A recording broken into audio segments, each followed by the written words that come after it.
Oi, eu tinha gravado quase o vídeo inteiro e aí acabou a memória da minha câmera. E aí eu vim gravar no celular porque eu realmente não tenho força de vontade pra abrir espaço na minha câmera agora. E eu meio que só tenho esse tempo pra gravar, porque senão as leituras vão começar a se acumular muito. Então, oi, eu vim trazer as leituras do trimestre, do terceiro trimestre de 2025. Porque eu não consegui gravar vídeo mensal nos últimos 3 meses. Tava super agarrada com a faculdade, enfim. E aí agora, hoje, esse domingo chuvoso, eu tenho um pouquinho de tempo. Vocês estão vendo que esse não é meu lugar de costume. Eu tô em Baldinho, no meu internato rural. Uma cidadezinha de 7 mil e poucos habitantes. Tá finalmente chovendo, depois de dias de muito calor e poeira. Então, tô esperando que a minha semana seja boa. Vamos lá. Sobre as leituras de julho a setembro. Foram bastantes leituras, foram boas leituras.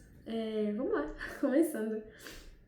O primeiro livro de julho foi O Vendedor de Passados, do José Eduardo Galuza.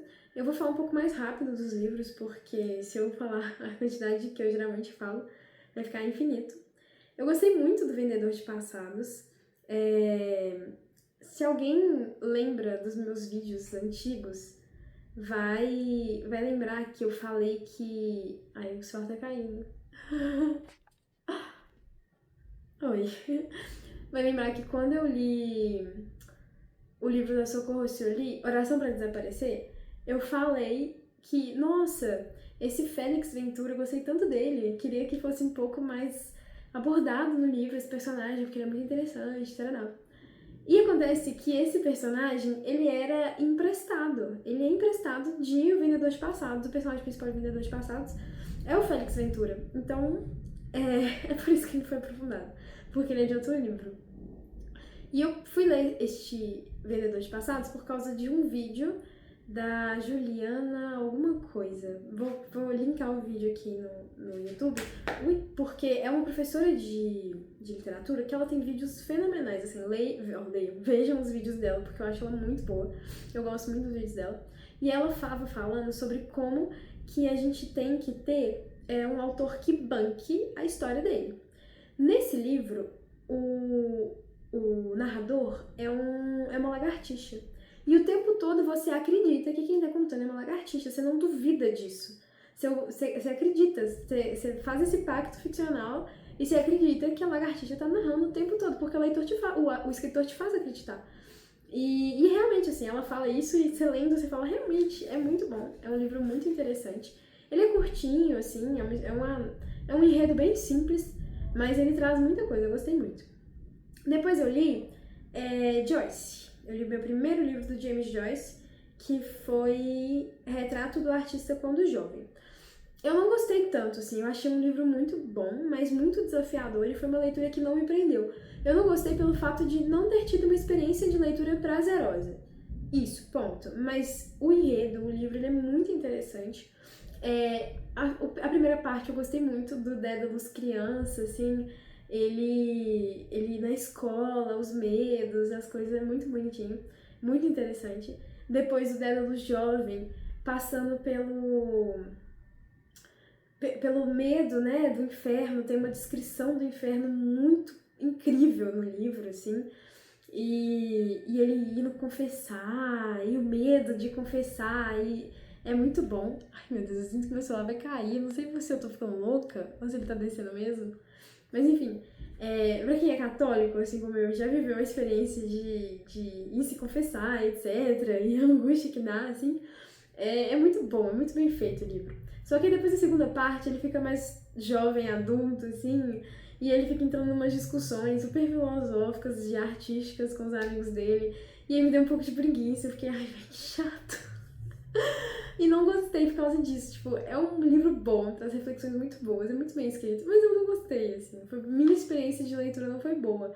E é isso, é um livro excelente, só que eu não estou à altura do livro. E às vezes eu tenho que reconhecer isso, assim, né? Depois eu li O Verão que Mamãe Teve Olhos Verdes, que foi uma indicação de leitura que eu peguei do canal da Juen Books, que é muito bom esse livro. Ele é muito difícil, porque é um menino que odeia a mãe. E ele fala umas coisas horríveis sobre ela. Tipo, ai, essa mulher, queria que ela morresse. Tipo, e você fica, meu Deus, é sua mãe. Só que depois você vai entendendo por que ele se sente assim. E o livro gira em torno de uma viagem que os dois vão fazer pra França. A mãe pede pra ele passar um verão com ela na França. E aí a gente vai entender por que esse verão ela teve olhos verdes, o que aconteceu, como que é a relação entre eles e tal. E é muito bonito. Eu chorei, assim. É um livro lindo, lindo. Compensa muito a leitura porque ele é muito bonito mesmo. Depois eu li Yoga, de Emmanuel Carrère. Por que eu li Yoga? Porque eu caí na pirâmide literária da Rosa Monteiro. Eu li O Perigo de Estar Lúcida e aí por causa disso tem vários livros na minha lista e um deles era Yoga. É uma não ficção, eu não sou de ler não ficções, mas este aqui ele começa com o Emmanuel indo pro... É um livro autoficcional. Ele começa com ele indo pro Vipassana. O que é o Vipassana? É um retiro em que você passa 10 dias em silêncio, meditando. Eu tenho o prazer de conhecer uma pessoa que fez o Vipassana, que é a Rubinha, uma amiga incrível de quem eu estou com saudade. Nem sabe que eu tenho esse canal, mas fica aqui registrado que a Rubinha é uma pessoa maravilhosa, ela é incrível, e ela fez o Vipassana. No meio do Vipassana, o Emmanuel, ele é chamado porque um amigo dele... porque um amigo dele veio a falecer em circunstâncias que eu não vou expor. E aí ele sai do retiro e tal, e aí, mais ou menos nessa mesma época, ele tem um diagnóstico de uma doença mental. E aí o livro vai abordar como que ele lida com o diagnóstico, como que é o tratamento dele e afins. É muito bonito, muito triste, mas é muito bom, assim. Tem uma parte que ele fala, pensando sobre a doença, ele fala, nossa, é impossível que eu tenha um relacionamento sem ferir alguém.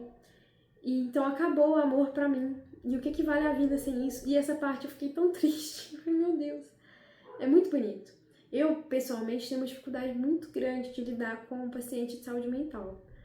Eu acho muito difícil, assim. Acho tudo dentro da psiquiatria uma coisa muito difícil. Tenho uma dificuldade enorme. E esse livro foi muito bom, porque você tem um paciente que tem uma consciência muito grande da sua condição de paciente, mas ao mesmo tempo ele tem uma sensibilidade enorme de falar as coisas como são, assim, e é muito bonito, muito interessante, eu recomendo muito, é muito bom. E aí esse foi meu último livro de julho. Em agosto eu comecei com Fúria Vermelha, de Pierce Brown. É o primeiro livro de uma saga. Em inglês é Red Rising, não sei porque traduziram como Fúria Vermelha. E é uma ficção, assim, e uma fantasia, na verdade. Eu comecei a ler e eu fiquei meio... porque ele me pareceu uma mistura de várias coisas. Uma mistura de Percy Jackson, com uma mistura de Jogos Vorazes, com um pouco de Harry Potter. Tipo assim, uma mistura de tudo no espaço. Então, tipo, junta tudo que a gente tem de fantasia e coloca em Marte. E é isso. Mas o livro é tão bom, sabe? A fantasia te pega tanto, a história te prende, que eu achei fenomenal. Não me importa que seja uma mistureba, é incrível. Ele vai ser numa sociedade em Marte, né? Tipo, a Terra tá toda fodida e aí a gente foi colonizar outros planetas. E aí lá em Marte, que é onde começa, tem o Daryl e ele é um vermelho. A sociedade lá é dividida em castas, assim, de cores. E os vermelhos são os mais base da sociedade, assim. E ele é um escavador lá que fica caçando hélio 37, sei lá, um negócio assim, pra fazer com que o planeta seja habitável. E aí ele vai passar por situações muito difíceis e vai se ver colocado no meio de uma rebelião, assim. E a gente vai e descobre que estão mentindo pra ele a vida inteira, e aí ele entra nessa rebelião e acontecem muitas coisas. Não tem como contar sem dar spoiler. Mas vale muito a pena, é incrível, assim. Eu fiquei muito presa no livro, ele é muito bom. Faltou só o último pra eu terminar a saga. Daí eu li Encantadora de Baleias, de Witchy e Maera. Eu esqueci de falar. O Verão que Mamãe Teve Olhos Verdes é de Tatiana Chibulek. Eu acho que fala assim. Enfim. Encantadora de Baleias, de Witchy e Maera. Não sei como é que fala. É um livro muito diferente, de uma cultura muito diferente. Não foi um livro muito marcante, assim, pra mim. Não tem muita coisa pra falar dele, porque realmente não achei muito marcante. Mas é uma leitura bonitinha, assim, é um livro bem curtinho, é gostosinho. É isso, gostosinho. Não me marcou profundamente. Daí, eu fiz uma viagem pra Argentina com minha família, bem curtinha. Tipo, uma última viagem em família antes do meu irmão se mudar. Meu irmão agora mora em Vichy, ele tá morando em Vichy pelos próximos 3 meses, porque ele tá fazendo um curso de francês chique lá. E aí ele vai pra Paris. Meu irmão agora c'est un étudiant de la École Polytechnique. Não, perdão. École Polytechnique. Ele me ensinou a falar. Enfim, ele agora estuda na Escola Politécnica de Paris, a X, ou X, não sei como é que eles falam. E é tipo a melhor escola de engenharia do mundo. Ele é um pequeno gênio. Ele estudava. Vou me gabar do meu irmão. Ele estudava no IME, pra quem não sabe, o Instituto Militar de Engenharia, que é uma faculdade muito foda aqui no Brasil de engenharia. Ele era o 01 da turma dele. O que significa? Que ele era o primeiro colocado lá. Tipo, lá os 2 primeiros anos são tipo um ciclo básico, e aí você tem que ter as melhores notas pra escolher o seu curso. Então você faz tipo engenharia por 2 anos, e aí depois você escolhe, tipo, de materiais, de não sei o que, enfim. E aí é por ordem de nota. E ele era o 01. Ele simplesmente foi o 01 durante 2 anos, que é o tempo que ele ficou lá. E aí agora ele tá alçando novos voos. Enfim, ele é incrível. A gente fez essa viagem e eu tenho sempre um livro de viagem, né? Então, o escolhido foi Ficções de Jorge Luis Borges. Muito bom, muito difícil. É um livro de contos que eu tive dificuldade de ler, assim. Os contos são muito labirínticos, é muito confuso, você tem que ficar indo e voltando, porque, gente, o que ele tá fazendo? Só que ele é genial, é muito bem feito, é incrível. Tem contos muito bons, tem contos que você fica, nossa, incrível. Tem contos que são meio chatos, mas assim, é uma leitura incrível, vale muito a pena, é por isso que ele é um mestre, assim, da escrita, muito bom. Daí lá, a gente conheceu a Livraria del Ateneu, que é linda. É num teatro, tem livros infinitos lá dentro. É muito bonita. A gente ficou só em Buenos Aires, e eu achei uma cidade maravilhosa, assim, tipo, no sentido de cultural. Eles se importam muito com cultura, então tem, tipo, vários teatros, várias coisas gratuitas, tem livrarias em todos os cantos, sebos e afins, enfim, é incrível. E aí lá eu comprei um livro muito curtinho, assim, pra ler depois que eu acabar as ficções. Tem muito pernilongo aqui. E foi La Ficción del Ahorro, de Carmen Cárceres. Nem tinha no Scooby, eu tive que, tipo, cadastrar. É um livro muito interessante, porque significa o nome, né? A ficção da economia, ou tipo, a ficção da poupança, a ficção de poupar, tipo. E é uma menina, a história são 80 páginas, é a menina, mulher, assim, tipo, sei lá, 20 e poucos anos, que ela tá indo com o pai dela buscar dinheiro no banco, tipo, sacar as economias no banco. E aí, a história toda é ela indo pra lá, pegar o dinheiro e voltar pra casa com o pai. É isso. Só que ela vai pensando e lembrando de várias coisas no caminho. E aí, vai trazer a relação do argentino com o dinheiro, especialmente os dólares, e vai mostrar como que você poupar é uma ficção, que a gente acredita pra continuar vivendo, do tipo, tô juntando esse dinheiro porque daqui a 5 anos eu vou fazer uma viagem, eu vou tirar férias, e aí eu vou viajar com esse dinheiro.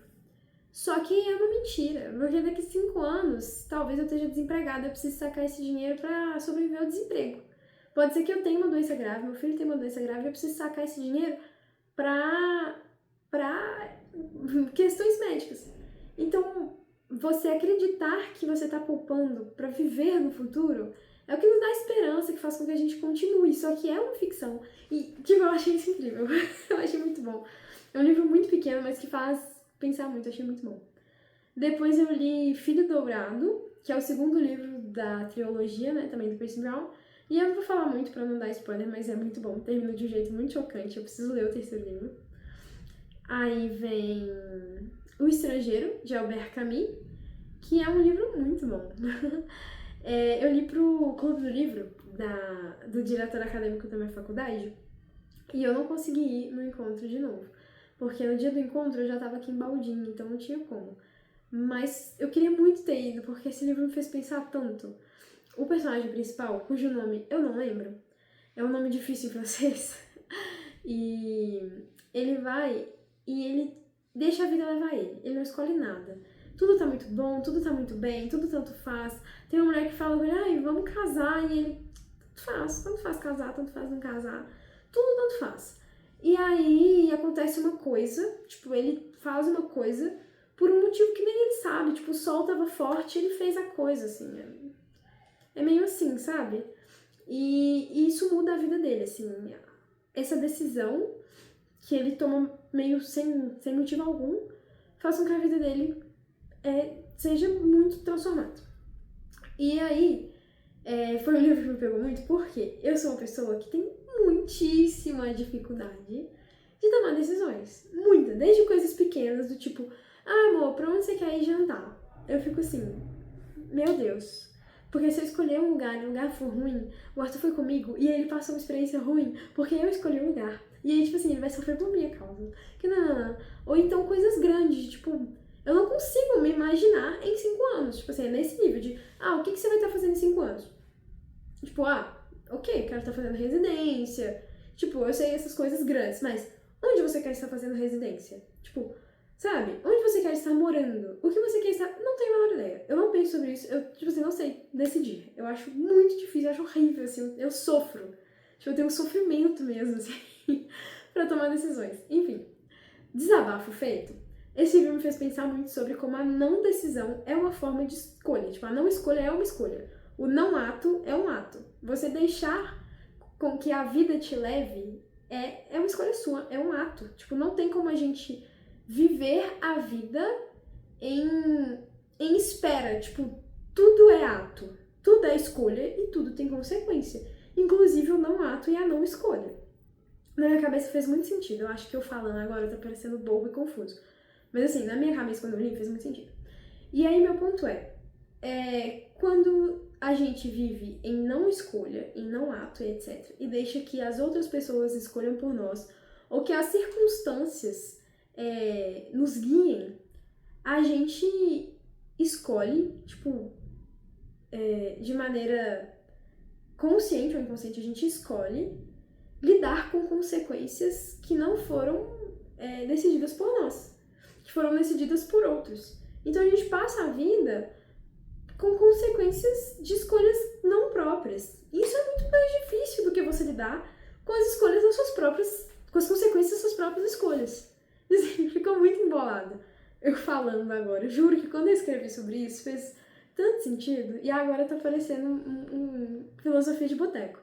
Mas meu ponto é importante que tomemos decisões para lidarmos com consequências próprias e não dos outros. É isso. Não vou me delongar mais, porque eu acho que eu tô me embolando. E aí chegamos ao último livro, que é o último livro de setembro, que foi um livro que eu odiei, assim, horrível, achei muito ruim. É O Vitral Encantado, de Diana, deve ser Diana, né, sei lá, Wynne Jones. É um livro infantil, eu peguei pra ler porque eu falei... Teve umas promoções de livros, uns outlets de livro em Belo Horizonte, e esse livro tava lá, tipo assim... Foi muito baratinho, e aí eu achei legal a sinopse, foi, nossa, deve ser muito bom. Só que ele é muito ruim, e eu acho que é a tradução. Por quê? Porque no Goodreads, ele é muito bem avaliado, tipo, muito bem avaliado por pessoas que falam a língua inglesa e que leram na língua inglesa, elas falam, tipo, nossa, Diana in your best, tipo assim, a Diana no melhor dela, esse livro é incrível e tal. E todo mundo que leu em português falando, gente, que livro ruim. Então eu acho que talvez seja um problema de tradução. Mas é um livro que não é crível. As coisas são muito ruins, assim. E eu li no sentido de, vou ler pensando que sou uma criança. Então eu tava tipo, beleza. Só que as relações, elas não têm o menor nexo. As proximidades, elas acontecem do nada, assim, tipo... é tudo muito esquisito. É tudo muito estranho. As falas são estranhas. Não dá pra acreditar em nada. E não tem senso de urgência. Tipo, acontecem coisas e tá todo mundo tranquilo. E você fica, gente, resolve, sabe? E aí, do nada, tudo se resolve muito tranquilamente. E, sei lá, eu acho muito esquisito, não gostei. Achei muito ruim. Enfim. Daí, agora chegamos aos livros de outubro, que eu vou falar no próximo mês. O primeiro, eu comecei a ler em setembro. E aí eu terminei em outubro, então eu vou dar um spoiler de qual é. que foi La Trégua, de Mário Benedetti, que eu li também em espanhol porque eu queria sentir a musicalidade. E foi também uma indicação do livro do canal da Juliana, da professora de literatura, que eu vou linkar. Enfim, um speed race, né? Eu falei muito rápido. Eu espero que tenham entendido alguma coisa. Eu vou tentar trazer as leituras trimestralmente, que eu acho que é o que vai dar pra eu fazer. Eu queria vir falar sobre algumas coisas e eu nunca consigo. Eu cheguei a gravar um vídeo sobre um tema que é muito importante pra mim, assim, e tinha ficado bom, só que eu não tive tempo de editar, e aí eu viajei e eu precisei apagar da câmera, porque eu não tinha memória. Igual hoje, né? Enfim, espero que tenham gostado. Eu volto, talvez não tão em breve. Mas enfim, um abraço e até a próxima.